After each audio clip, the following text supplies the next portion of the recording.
আরে কানাইদা, তুমি আজ হঠাৎ আমাদের দোকানে কি মনে করে গো? কেন রে, তোর দোকানে আসা কি আমার জন্য নিষেধ আছে নাকি? আরে না না, তা থাকবে কেন? কি যে বলো না দাদা তুমি। ভালোই করেছো এসে। তা বসো বসো। তা দাদা বলো, কি কারণে আসা হলো আমার কাছে? না, সেরকম কোনো কারণ নেই। এদিক দিয়ে যাচ্ছিলাম, তাই ভাবলাম তোর সাথে একটু দেখা করে যাই। আরে কানাইদা, তুমি অনেক দিন পর যে। আরে এদিক দিয়েই যাচ্ছিলাম, তাই ভাবলাম তোদের সাথে একটু দেখাই করে যাই। দাদা, শোভন তো চলে এসেছে। তাহলে চলো আমরা চায়ের দোকানে গিয়ে চা খেতে খেতে কথা বলি। বেশ, তো চল তাহলে তাই করি।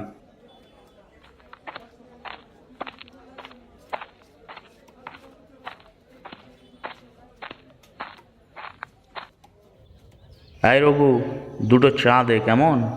একটু বসুন দাদা, দিচ্ছি। একটু তাড়াতাড়ি দিস বাবা, আমাদের একটু তাড়া আছে কিন্তু। শোন অমল, একটা দারুণ খবর নিয়ে এসেছি। আশা করি তোর খবরটা শুনে ভালোই লাগবে। হ্যাঁ হ্যাঁ, বলো দেখি তোমার দারুণ খবরের কথা। মল্লিকপুরে একজন পার্সিয়ান কাপড়ের ব্যবসায়ী এসেছে। অনেক সুন্দর সুন্দর কাপড়ও নিয়ে এসেছে। তিনি বলছেন, যদি ব্যবসা করার মতন কোনো ব্যবসায়ী পান, তাহলে সময় মতো যা কাপড় লাগবে সে এখানেই পৌঁছে দিতে পারবে। বাবা, এ তো খুবই দারুণ খবর দাদা। তুমি তো খুব ভালো খবরই এনেছো। এই নাও দাদা তোমাদের চা। এরকম সুযোগ বারবার পাওয়া যাবে না, বুঝলি? তারপর এত কম দামে এত ভালো কাপড় আর কেউ দেবে না, বুঝলি তো? তাই বলছি, যদি ব্যবসা করতে চাস তাহলে ওইখান থেকে কাপড় নিলে ভালো হবে আমার মনে হয়। আচ্ছা ঠিক আছে, আগে শোভনের সাথে একটু আলোচনা করি, দেখি শোভন কি বলে, তারপর তোমাকে জানাবো। দেখ কথা বলে, তবে এই সুযোগ হাতছাড়া করিস না। আমার মনে হয় লাভই হবে, বুঝলি তো? তাহলে এখন আসি রে, তুই ভেবে দেখ কি করবি।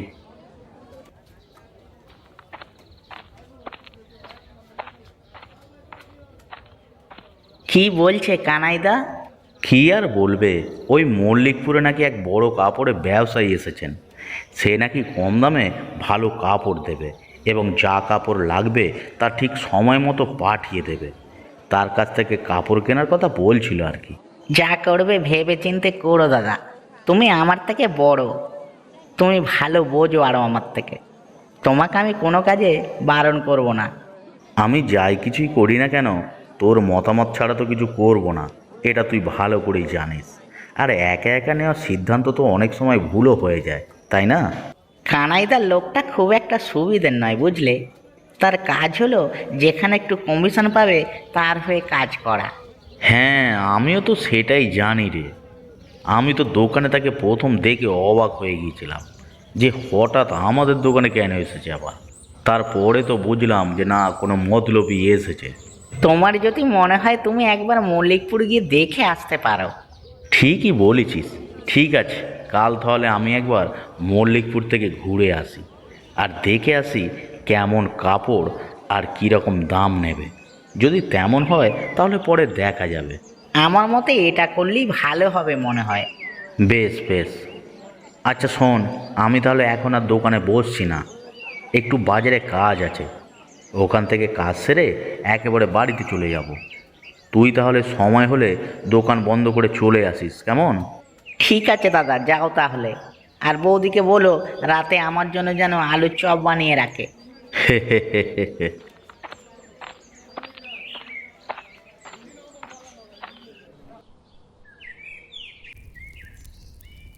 আচ্ছা দিদি, তুমি এত ভালো আলুর চপ কিভাবে বানাও গো? তুই যেমন করে বেগুনের চপ ভালো বানাতে পারিস, আমিও তেমন করেই পারি রে। আরে দূর, বেগুনের চপ বানানো আবার কোনো কাজ নাকি? কিন্তু তুমি যে স্বাদের আলুর চপ বানাও, এরকম আলুর চপ আর কোথাও পাওয়া যায় না। আমি ছোটবেলা থেকেই আলুর চপটা বেশ ভালোই বানাতে পারি। তোর দাদা তো আমাকে দেখতে গিয়ে আমার হাতের আলুর চপ খেয়েই আমার প্রেমে পড়ে গেছিল। এই জন্যই তো দেখি তোমার দেওরও তোমার হাতে চপ খেতে পাগল। কিছু থাক আর নাই থাক, খাবারের সাথে তাকে তোমার হাতের আলু চপ দিতেই হবে। এই বাড়িতে আসার পর থেকেই শোভন আমার হাতের চপ ছাড়া খেতেই চায় না। নে তুই একটা গরম গরম খেয়ে দেখ, ভালো লাগবে।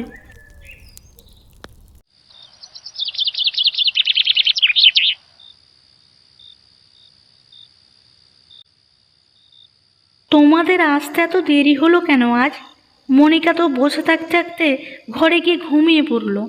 কাজকর্ম না থাকলে মানুষ তো ঘুমাবেই। আমাদের কি আর কাজের শেষ আছে বলো? হ্যাঁ, যত কাজ তো খালি তোমরাই করো, আমরা তো বাড়িতে বসে বসে খাই আর ঘুমাই। কিন্তু দাদা, তোমার এত রাত হলো কি জন্য? তুমি তো সেই কখন দোকান থেকে বেরিয়েছো। কি ব্যাপার, দোকান থেকে বের হয়ে বাড়ি না এসে কোথায় গিয়েছিলে তুমি? আরে তোকে তো বললাম বাজারে কাজ আছে, সেই কাজগুলোই সেরে আসতে আসতে এতটা দেরি হয়ে গেল। তোমাদের দুই ভাইয়ের যে কি এত কাজ থাকে ভগবান জানে। ওর তো কাপড়ের দোকানে বসে থাকার কাজ। তোমাদের দিয়ে যদি দোকানদারিটা করানো যেত তাহলে বুঝতে পারতে। বেঁচে গেছো বৌদি, যে আমাদের মতো দুটো বলদ পেয়ে গেছো তোমরা। হে হে। ঠিকই বলেছিস রে, আমরা তো বলদি, না হলে কি আর এত খাটতে হতো?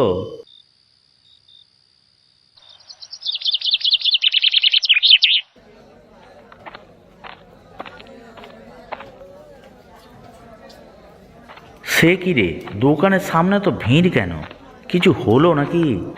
আমিও তো বুঝতে পারছি না দাদা, চলো তো আগে গিয়ে দেখি।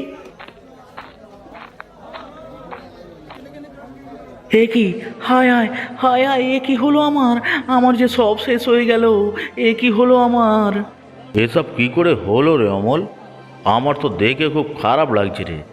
কি করে হলো সেটাই তো বুঝতে পারছি না।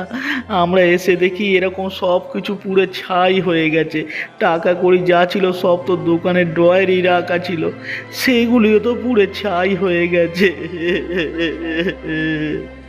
আমাদের তো সব শেষ হয়ে গেল দাদা, আমরা তো একদম বেকারি হয়ে গেলাম। এখন কি হবে দাদা? আরে আরে, এত ভেঙে পড়িস নি রে ভাই, শক্ত কর, নিজেকে শক্ত কর। আমি জানি তোরা দুই ভাই একসাথে থাকলে আবার সব কিছু করতে পারবি।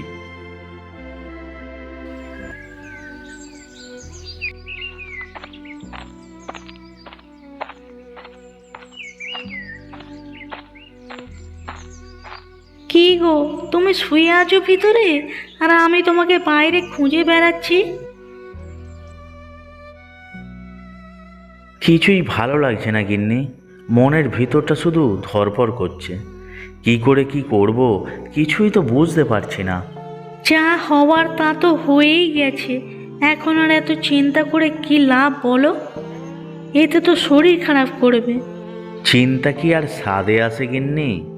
আজ তো দোকানটা পুরো ছাই হয়ে গেল, একটা টাকাও হাতে নেই। দোকান তো গেলই, সাথে টাকা পয়সা সব কিছু চলে গেল গো। কিন্তু এখন এভাবে শুয়ে বসে থাকলে তো হবে না, কিছু একটা তো করতে হবে। কিছু না কিছু তো একটা করতেই হবে গিন্নি, তা না হলে যে না খেয়ে থাকতে হবে সবাইকে। টাকা পয়সাগুলোও যদি বেঁচে যেত তাহলেও হয়তো কিছু একটা করা যেত।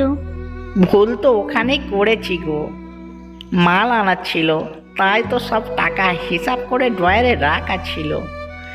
যদি দোকানে না রেখে বাড়িতে নিয়ে চলে আসতাম তাহলে টাকাগুলো বেঁচে যেত। যা চলে গেছে তা তো আর ফিরে আসবে না, কিন্তু তাই বলে বসে থাকলে তো আর চলবে না, কিছু তো করতে হবে। দাদার সাথে কথা বলে দেখি দাদা কি বলে, তারপর না হয় একটা ব্যবস্থা করা যাবে। হ্যাঁ গো, তুমি যদি কিছু মনে না করো আমি একটা কথা বলবো। কি কথা বলবে বলো দেখি, আগে শুনি। আচ্ছা, আমার হাতের চপ তো নাকি তোমাদের সকলের ভালো লাগে, তাহলে একটা চপের দোকান খুললে কেমন হয়? আমি বানিয়ে দেব আর তুমি বিক্রি করবে। না না, আমি চপ বিক্রি করতে পারবো না। তোমার যদি ইচ্ছে হয় তুমি করতে পারো। ঠিক আছে, তোমাকে কিছু করতে হবে না, তুমি চুপচাপ বসে থাকো আর দেখো আমরা কিছু করতে পারি কি না।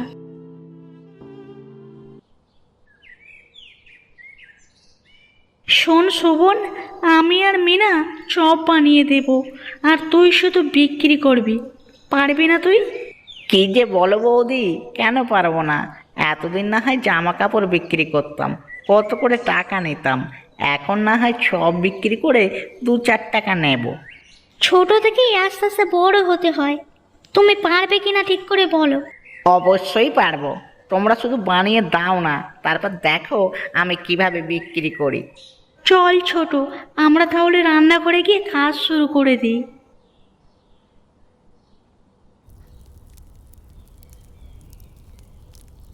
দিদি, আর ভাজতে হবে না, বেশ অনেকগুলো চপ হয়ে গেছে। আজকের মতো এগুলোই থাক। যদি বিক্রি হয়ে যায় তাহলে কাল থেকে বেশি করে বানানো যাবে। ঠিক আছে, তাহলে এইগুলি তুলে ফেলি। তোলা হয়ে গেলে নিয়ে গিয়ে শোভনকে দে। ঠিক আছে দিদি, তাহলে এইগুলি তুলে ফেলো।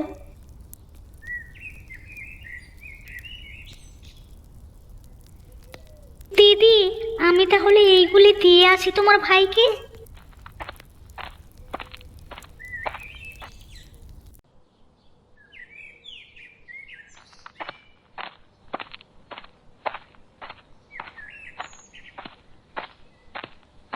কি রে, চপগুলি বিক্রি করতে পেরেছিস নাকি সব ফেলে দিয়ে এসেছিস? কি যে বলো না বৌদি, ফেলে কেন দিয়ে আসবো? এই নাও টাকা, সব বিক্রি করে এসেছি। আর শোনো বৌদি, কাল থেকে আর গ্রামে ঘুরে ঘুরে চপ বিক্রি করতে লাগবে না। সবাইকে বলে এসেছি, কাল থেকে সবাই বাড়িতে চপ কিনতে চলে আসবে। বেশ তো, তাহলে সে তো আরো ভালো হবে। কষ্ট করে গ্রামে ঘুরে ঘুরে বিক্রি করতে হবে না।